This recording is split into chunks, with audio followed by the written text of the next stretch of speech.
They were described as psychopaths who shot people for fun. The leaders of Manchester's most notorious gun gang. I can't underestimate the threat that these two individuals posed. Money, drugs, guns, give them respect. That's what they demand. This is the exclusive story of how a specialist police team took down the leaders of a feared criminal gang, who brought murder and mayhem to the streets of one of Britain's biggest cities. I've been investigating the criminal activity of the South Manchester gangs now for over 20 years. Colin Joyce and Lee Amos are the most ruthless criminals that I've ever investigated.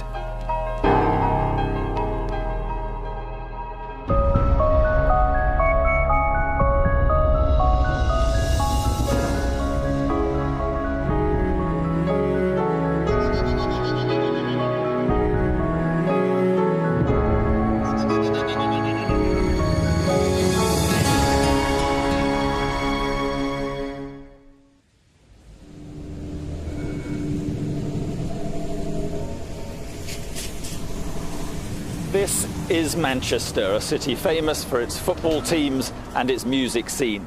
But it's also earned a less welcome reputation for gun crime.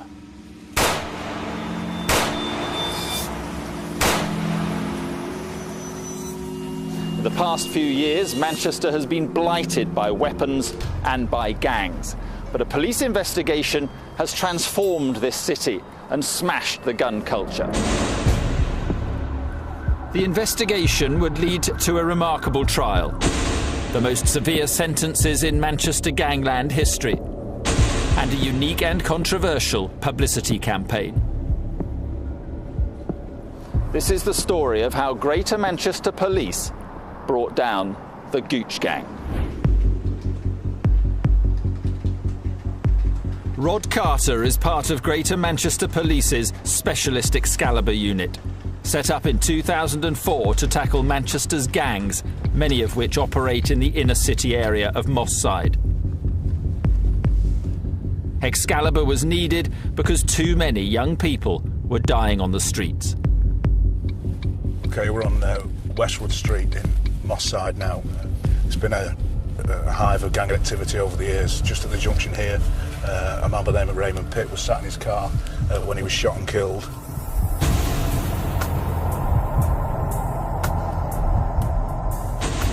And as we come out at the end of Westwood Street, on the right-hand side is Broadfield Park, where Jesse James, a 15-year-old schoolboy, was shot and killed.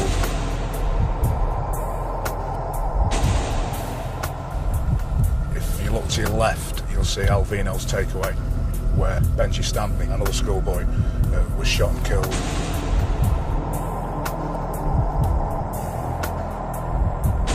Justin Maynard was shot just on the left-hand side here.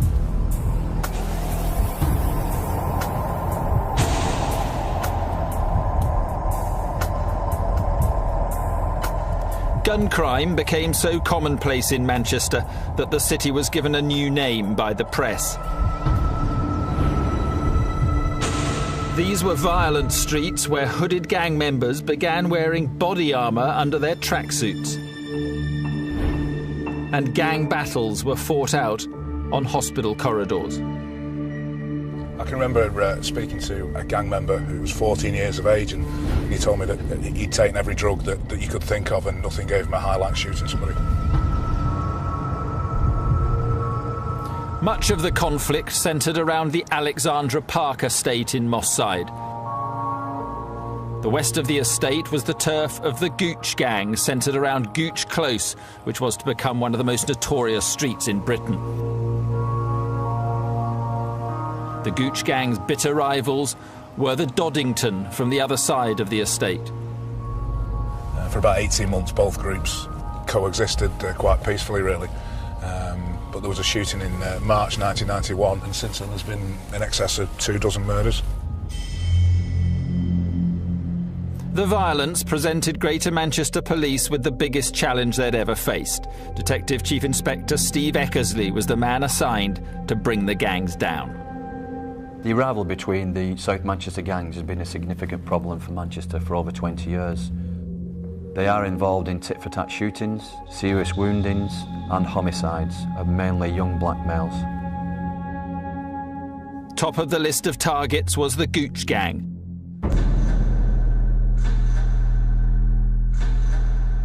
Colin Joyce and Lee Amos were the gang's self-styled generals. They were involved in the criminal use of firearms, gang homicides and the distribution of Class A drugs, which includes heroin and cocaine. They were prepared to use firearms in public areas to murder rival gang members. American law enforcement agencies refer to gang members as being impact players and followers, and I think there's little doubt that Amos and Joyce were certainly the most impactful players involved in the South Manchester gang scene. To speak to them both, they were both quite different characters. Amos always appeared calm and confident. Amos certainly had a reputation around the Moss Side and Longside areas, and he's able to commit acts that most of us would find abhorrent and just be able to walk away from them and carry on as normal. Colin Joyce was a manipulator, and it appeared that quite a few of the other gang members who were not as high up within the hierarchy as him would do things to try and impress him. Both Joyce and Amos had been convicted of firearms offences. The police executed a warrant at a safe house in Moss Side, and in that premises they found a Scorpion submachine gun capable of discharging over 1,000 rounds per minute. They were both found to be wearing jeans that had the pockets adapted so that they could fit firearms in them, which I think is an indication of the kind of individuals you're dealing with. Joyce and Amos received 9-year sentences, but both were released early on licence. This is Colin Joyce, filmed on the day he left prison. Once on the outside, he quickly regained control of a fearsome gang of thugs and criminals. Yo! This is never-before-seen footage taken at a party attended by members of the Gooch Gang. Although Joyce and Amos weren't present, their key lieutenants were. Wrapping it up. So cute, girl. This is Hassan Shah, who handled guns and supplied drugs. Ricky. This is Jamaican-born Ricardo Rick Dog Williams, who was prepared to commit murder. Represent, bro. And this is his brother, Narada Williams, known as Yardy, who was also ready to kill for the gang. Although they didn't know it, they were on a collision course with the police that would put many of them behind bars for decades.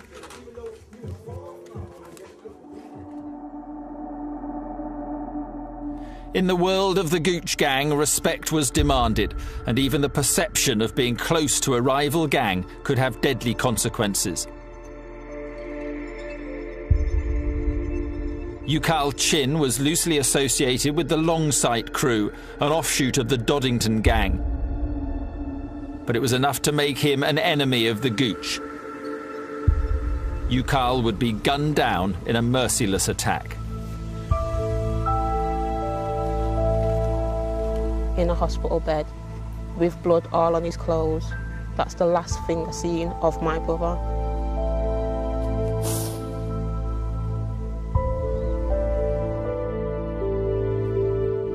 Yukal's murder began what would be one of the most remarkable, complex and challenging investigations ever undertaken. Until recently, Yukal's killers may well have gone undetected, but dramatic advances in investigative techniques would enable police to hunt them down and take them off the streets. The case would rely on high-tech surveillance, DNA profiling, ballistic expertise and complex evidence from CCTV. This exact spot where the fatal shots were discharged and the actual point of where the murder took place has been caught on film.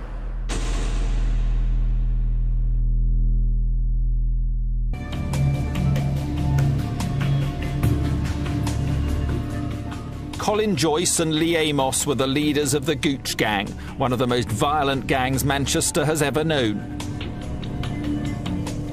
They were major players in a city famous for its gun crime, and police believed they had a score to settle. In 2002, Lee Amos's brother Stephen was killed by members of the Longsight crew, a faction of the Doddington gang. And investigators believed that both Joyce and Amos had vowed to avenge Stephen's death. G.C.O.G would be the first victim.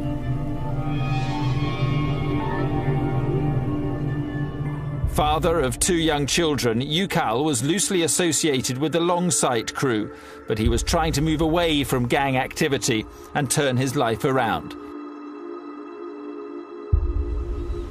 He didn't get the chance.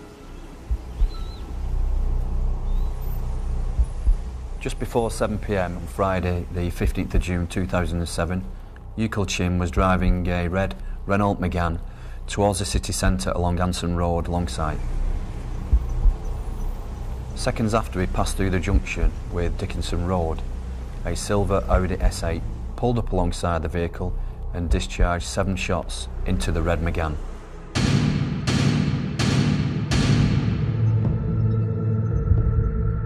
Four of those shots struck G.C.O.G and he was fatally wounded.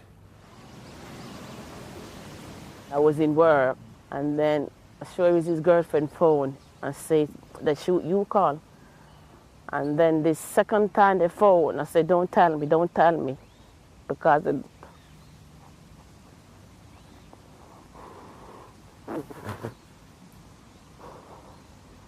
I know the second time what they was gonna say, so you could die. And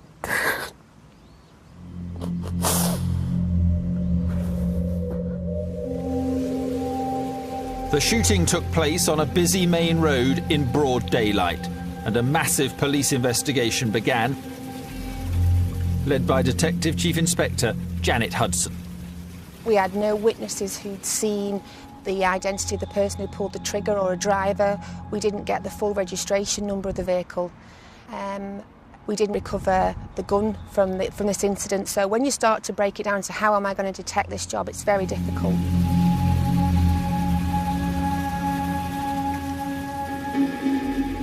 The police may not have found the murder weapon, but they did recover the bullets it fired.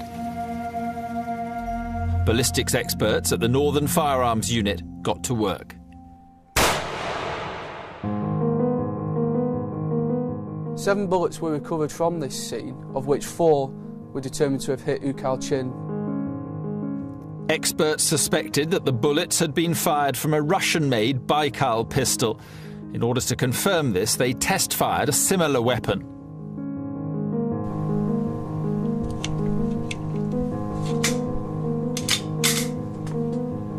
Firing!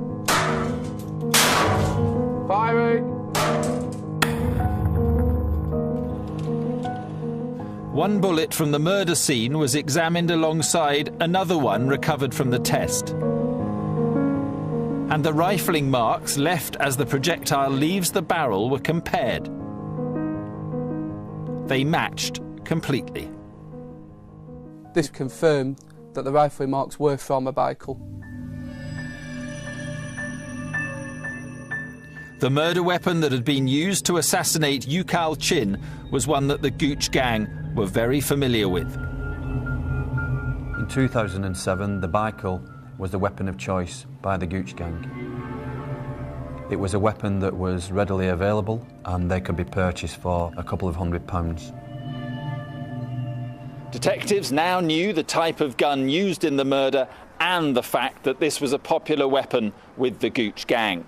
They were also making progress in another key area.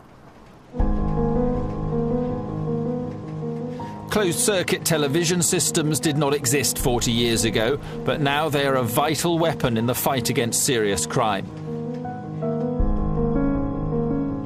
In Manchester, hundreds of cameras were recording around the time of the shooting, and some of them revealed in dramatic detail how the murder unfolded. We subsequently established that around 30 minutes prior to the murder, G.C.O.G had been driving through Levenshulme together with his friends. Several cameras picked up the red Renault Megane as it cruised through the city. Cameras also capture the silver Audi cruising the same areas. Police intelligence would later prove that Colin Joyce was inside the Audi. At 6:46 p.m, this bus camera picks up the Megane. As the footage continues, the silver Audi appears. Just a few other vehicles separate the two cars. We are now on a countdown to murder. The silver Audi was probably looking for an opportune moment to carry out the execution. Minutes later, a CCTV camera clearly shows the Audi directly behind the Megane. In just a few seconds, G.C.O.G would be dead. Amazingly, the point at which both vehicles were alongside each other was captured by a CCTV camera from the premises just across the road there, and the actual point of where the murder took place has been caught on film. Here you can clearly see the silver Audi draw directly parallel with the Megane, and it was now that the occupants opened fire. G.C.O.G's car finally came to rest against the telephone exchange box behind me here, and again this was caught on CCTV from a bus that was passing. On the left of the footage, a crowd can be seen gathering around the crashed Megane. But it was too late to save G.C.O.G.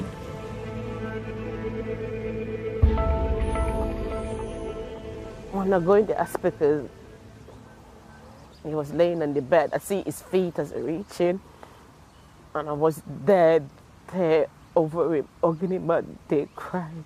My mum was trying to wake him up. I'm like, you can't wake him up, Mum. But she was still shaking him. The doctors were like, he's not getting up. And that was the last time I seen him. G.C.O.G's killers had raced away from the scene of the attack, but CCTV cameras were once again able to track the vehicle. We knew which way the vehicle had gone following the shooting from witnesses. We picked up snippets of the vehicle and were eventually able to plot it right across Manchester city centre, right the way up into Cheetham Hill for about 30 minutes. At this point, the car disappeared from sight, and police believe it was probably taken to a breaker's yard and scrapped. However, there was an important breakthrough. A member of the public wrote down part of the car registration number, which was absolutely vital for us, because using the Police National Database for vehicles, we were able to confirm the registration number of that vehicle. The Police National Computer, or PNC as it's commonly referred to, has become a crucial online aid to criminal investigations. Advances in technology now allow police to search for vehicles using only a partial number plate. And the PNC managed to trace the silver Audi used in the attack. It had been purchased in Luton by members of the Gooch Gang some 5 days prior to the attack and driven north from Luton to Manchester, where it was stored in Cheetham Hill. Although Joyce and Amos were still officially under supervision by the authorities, in reality, they'd gone on the run. 6 weeks after G.C.O.G's assassination, the Gooch Gang were about to strike again. And this time, it would be an even more shocking crime. The fact that these individuals have attacked a funeral, I think is unheard of. I don't think not only in Manchester but in criminal history in the country.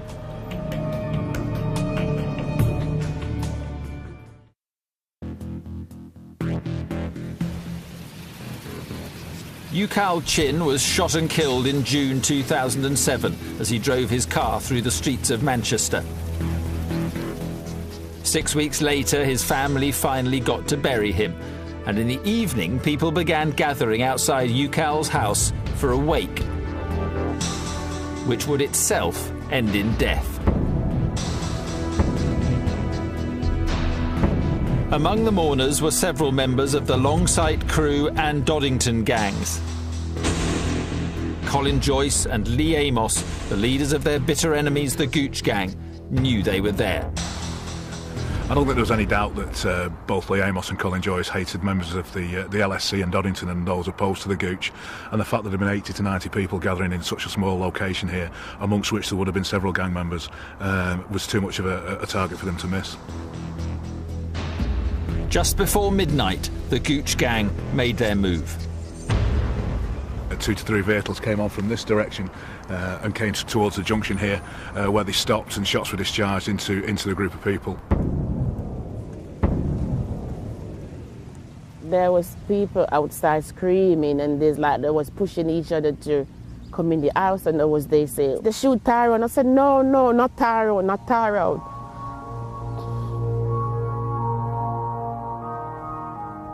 Tyrone Gilbert was 24 and about to become a father for the 4th time. Tyrone was near the front of the close and received a fatal wound to his side. He actually managed to run down to the bottom of the close before he collapsed and subsequently died from his injuries. It's just amazing, really, that there weren't more fatalities with the amount of people that there were about. It says a lot to me that they could go past a wake and shoot into an open street with women and children. They were just unbiased in who they caught with these bullets. It's just a case of, I think it comes down to they've got no self-respect, so they have no respect for the life of other people. They have no value on life, so anyone's for the taking.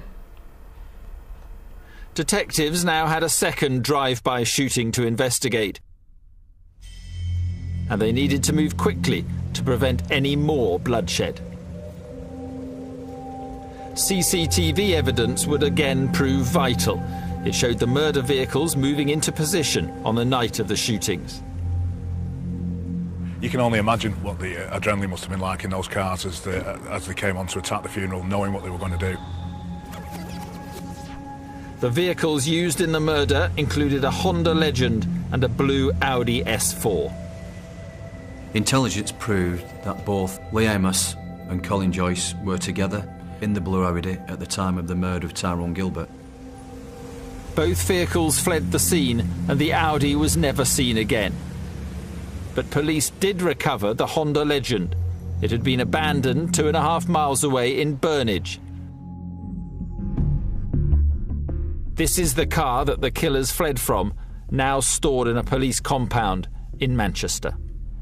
There's quite a significant amount of both ballistic and forensic evidence recovered. In fact, you can see in the door frame here where a bullet has passed through, where one of the assassins has been sat in the seat and discharged his weapon through the window. The vehicle itself had been disguised somewhat by having the rear windows blacked out.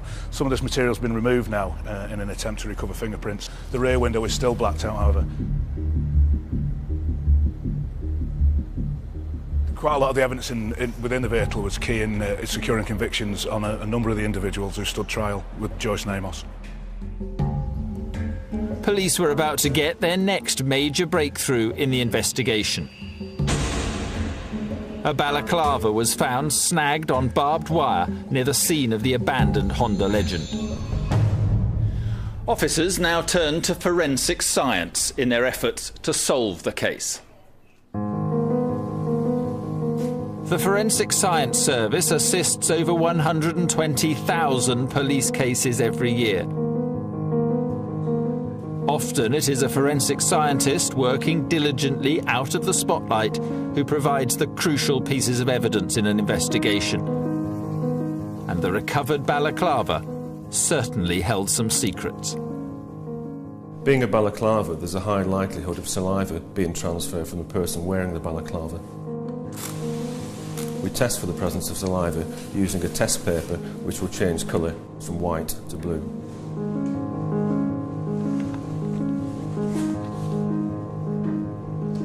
The test takes about 30 minutes to complete. After the 30 minutes had elapsed, we came back to examine, and lo and behold, there were traces of saliva around the mouthpiece. We'd then target the area where the saliva test was positive, and we'd take samples of the fabric, we'd literally cut it out, place it into small test tubes and apply water to extract the DNA that's present in the saliva. What we do is then spin that DNA down in a centrifuge to form a small pellet.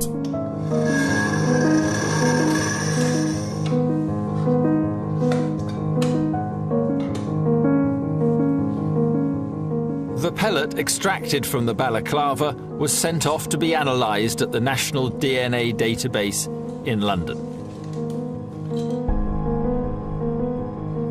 Set up in 1995, the database currently holds the records of around 5 million people. 30,000 samples are added to the database each month, taken from items recovered from crime scenes and police suspects. The DNA pellet came up with a match. Aaron Campbell was a prominent member of the Gooch Gang, with convictions for violence and drug-related offences. Aaron Campbell was arrested and interviewed by the police. He accepted that at some point he had worn the balaclava, but not that day and not in the Honda Legend. It became vital to prove that Campbell had worn the balaclava inside the car, and the forensic scientists were able to do just that. A tape lift produced fibres from the balaclava, and samples were also lifted from the car. These are the fibres from the balaclava, and these are the fibres recovered from the car seat. Minuscule identical microfibres were found on both samples, proving the balaclava had been inside the Honda Legend. To give some idea of the size of the fibres, the individual fibres are perhaps a 25th of the width of a human hair. The wearer DNA belonging to Aaron Campbell linked him to the balaclava. It also linked him to the Honda Legend, and as we know, the Honda Legend was linked to the drive-by shooting of Tyrone Gilbert. Forensics had tied the Gooch Gang to another murder. Tyrone's death has devastated the family. Mum was a strong person, but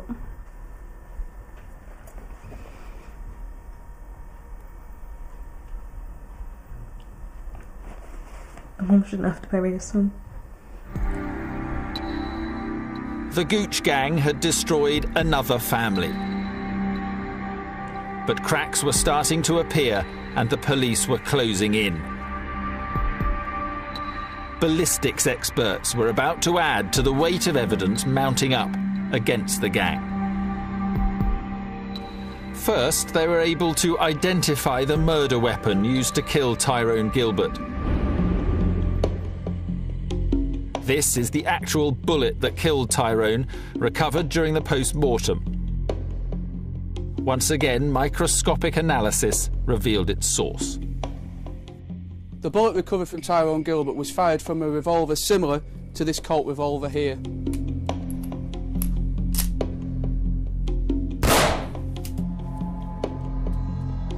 Other bullets recovered from the crime scene were proof of a second revolver being used. This is a Smith & Wesson .357 Magnum revolver of the type used in the shooting. The Smith & Wesson revolver was recovered during the execution of a search warrant by police in South Manchester some months after the murder of Tyrone Gilbert. That weapon had been used in several previous shootings involving the Gooch Gang.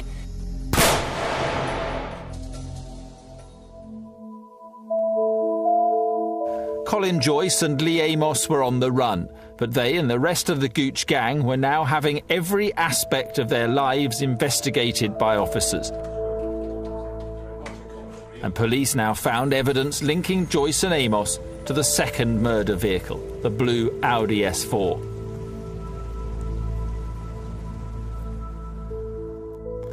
An exhaustive search had led to the discovery of a logbook at a garage in Stockport containing the registration of the blue Audi. The garage owner recalled two men using the initials P and C. Joyce and Amos's nicknames were Piggy and Cabbo. The garage logbook also contained an entry of the letter P and the word Evo. And police had surveillance footage of Colin Joyce getting into and driving away a Mitsubishi Evo. They also obtained a photo from the same observation point, taken by a suspicious neighbour just before the Tyrone Gilbert murder. The photo was of the blue Audi used in the killing.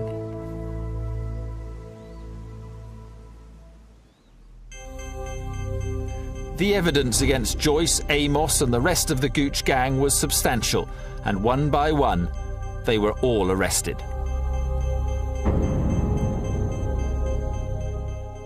Tony Weatherly questioned both Joyce and Amos for 3 days. He cannot be identified as he's currently working on a covert operation. Colin Joyce came over as a very chatty, very affable person, very charming to a degree. Then as soon as the tapes go on, he then became very guarded and made no comments to every question put to him. These are the actual audio tapes from the police interviews.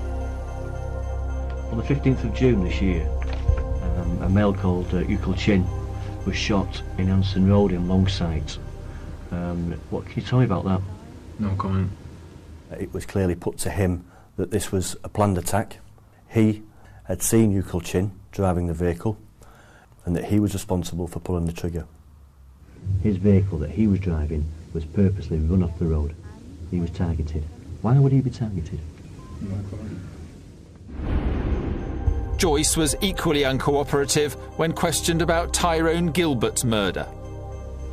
Were you in one of those vehicles at the time Tyrone Gilbert was shot? No comment. Do you know who was in those vehicles? No comment. Were you one of the gunmen? No comment. With Joyce remaining silent, police began interviewing Lee Amos.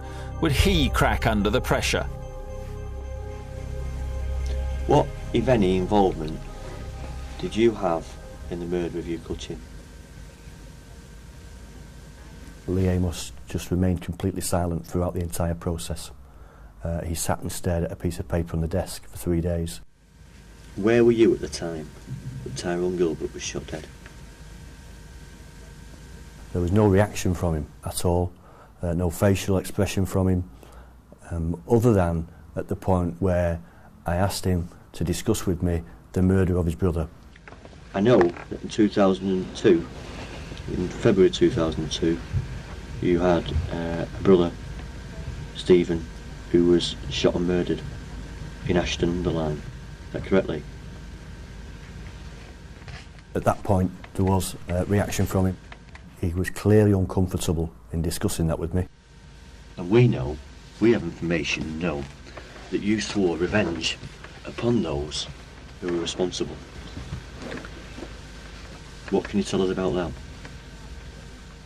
But again, still made no comments when any questions put to him, refused to communicate whatsoever, and remained this disciplined person staring at the desk.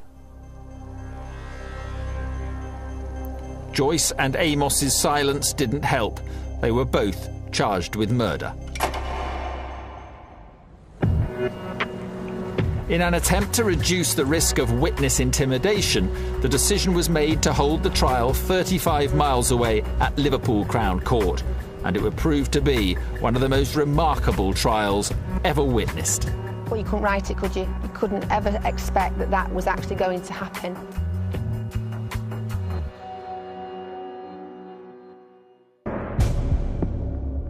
Colin Joyce, Lee Amos and 9 other members of the Gooch Gang were now awaiting trial for offences ranging from firearms possession to murder. But ensuring their convictions would, in itself, be a complex challenge. That's because convictions wouldn't be possible without witnesses, and witnesses in gang trials are very hard to come by. 50,000 pages of evidence were scrutinised by a team of prosecution lawyers, but the most difficult task was persuading people to talk. Most witnesses go through a variety of emotions. You know, they start off feeling confident, then they feel a bit nervous, then they feel anxious. And it's almost like a process of worry. So we made a commitment to these witnesses that we would be with them throughout this trial and that we would be there basically 24 hours a day. Support ranged from going for a cup of tea with them, sitting with them, to full protected status where their identity has changed and they are moved away. Whatever it was that they needed to help them through that stage. This group of people had already killed 2 people, and you can't lose sight of that when you're protecting your witnesses. The most important witnesses were those who were closest to the gang. We heard evidence from people who'd been associating with the gang members for a period of 4 years. Some of them admitted their own criminality, the fact that they were engaged in gang activity, drug dealing, possession of firearms. One witness told police about gang members coming to their house, packaging drugs in their kitchen and passing around handguns. Another told how they had been asked to store the Honda Legend car in their garage in the days leading up to Tyrone Gilbert's murder, and had later been ordered to burn the vehicle's documents in an attempt to destroy evidence. I think for some of these witnesses what they did was life-changing. I think that some of the witnesses were stuck in a cycle of crime in which they were being used by the gang members and they couldn't get out of that cycle. The threat of witness intimidation was very real. One of the defendants managed to get hold of a mobile phone in his prison cell and telephoned one of the key witnesses and made a plea to him not to give evidence. Narada Williams was the man who made the call. Amazingly, the witness managed to record the conversation. Between me and you, I can't take this prison no more. I've been in here a year, bro. And if they sentence me, I'm never going to come out, bro. I can't handle it. He was obviously shaken up by it because he believed that they knew where he was by the fact that he'd received the phone call. I remember him saying that he thought at one point they might be outside. Help us out, man. Help us out. I'm begging you. I ain't got nothing no more. I got nothing. Only thing that I can think of, and I know you're going to disagree with me, is just say, yo, I tell you the truth. I've been lying. You can't get thrown in pen. They can't throw you in pen. I'm telling you that now. They can't throw you in pen. Well, you couldn't write it, could you? You couldn't ever expect that that was actually going to happen. And I've not spoken to that witness since, but he got through it. Despite the intimidation, the community had had enough. With witnesses now pledging to give evidence, dawn broke on the day that Greater Manchester Police had feared might never arrive. The trial of the Gooch Gang began.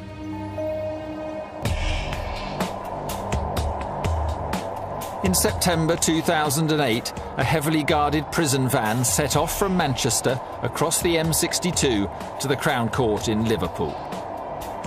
We were concerned that gang members may try to effect their escape from custody, and that's why I introduced the high security and armed escort between the two cities. The convoy would become a familiar sight. The trial was to be the longest and the largest in the history of Greater Manchester Police. The trial itself was like no other trial I'd ever attended. It lasted nearly 6 months, and the twists and turns that went on a day-to-day basis were unbelievable sometimes.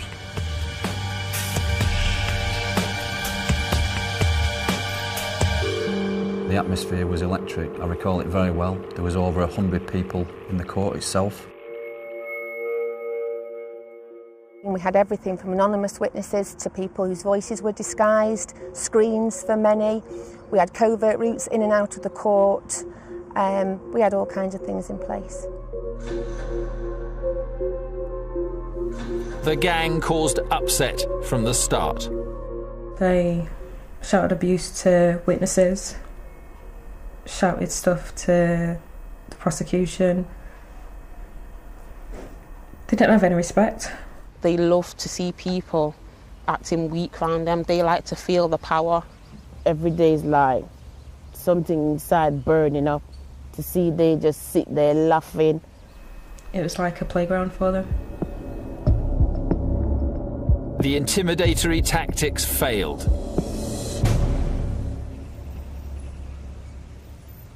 We went into the court and they started to read out the verdicts, and the tension was palpable. I think it was count 4 or 5 that was actually the first murder count. And when that verdict came back, it was just a sense of relief that we'd actually done it. I recall looking at Joyce as the second murder verdict was returned and saw him mouth the words, "Are you happy now?" I cried, just out of relief really, because there were moments where I thought they were going to get off. Colin Joyce was convicted of both murders. Lee Amos was convicted of Tyrone Gilbert's murder, but the jury failed to reach a verdict about his alleged involvement in the killing of G.C.O.G. Aaron Campbell, Narada Williams and Ricardo Williams were convicted of Tyrone Gilbert's murder, attempted murder, as well as drug dealing and gun possession. The other 6 members of the gang were convicted of various drug dealing and gun possession charges. Sentences for Amos and Joyce's lieutenants totalled a minimum of 146 years. Finally, Lee Amos was handed a minimum sentence of 35 years. And Colin Joyce was told he would spend at least the next 39 years of his life behind bars. I think the sentences that these individuals received just shows how seriously their offences and their criminality has been taken by the judicial system.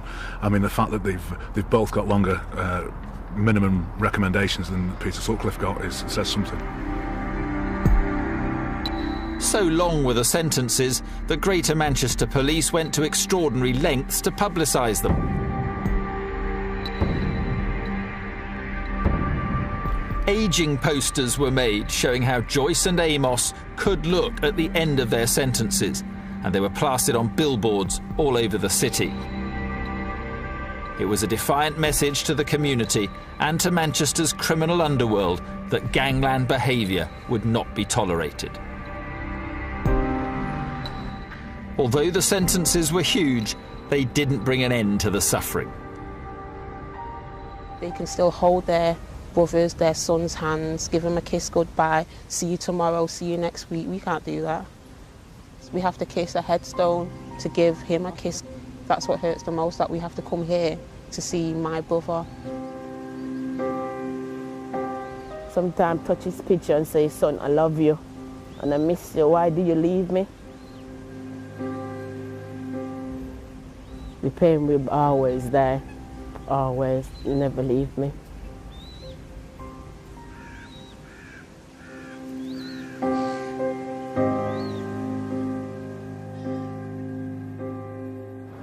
This case was solved by a combination of innovative policing and good old-fashioned detective work. It took 11 dangerous men off the streets, and it brought to an end a period of lawlessness which hopefully Manchester will never see again. Since the arrest and charge of Lee Amos, Colin Joyce and the rest of the gang, we've seen a significant reduction in the number of firearms incidents across Greater Manchester. Gun crime in the city has fallen by almost 60% in 2 years. For a 16-month period, there wasn't a single gang-related shooting. But for officers like Rod Carter, the fight goes on. We're on duty every evening of the week, and we'll be dealing with any gang-related or firearms-related incidents that may occur throughout the evening. The Excalibur anti-gang unit, working with the help of the community, continues to tackle gang activity taking guns and drugs off the streets. It's definitely felt safer. It feels more united as a community now. The whole problem hasn't gone away. There's always younger boys that are going to want to fill their shoes. But there's definitely been a change. Despite all the negative press Manchester's received over the years, being referred to as Gunchester because of the gang violence, you can't forget that this is South Manchester, South Central LA, and individuals such as Joyce and Amos come along very, very infrequently, and I don't think the city's ever seen the likes of them before, and hopefully they won't again. In my opinion, Colin Joyce and Lee Amos had decided that they were now invincible. What we were able to show was that the community and the police together were a far bigger gang than their gang.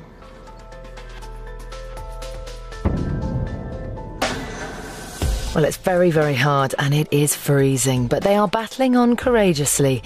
A few hiccups along the way, though. More from 71 degrees north tomorrow night at 9. We're back in Australia next, where Stephen Tompkinson is having a very exciting balloon adventure.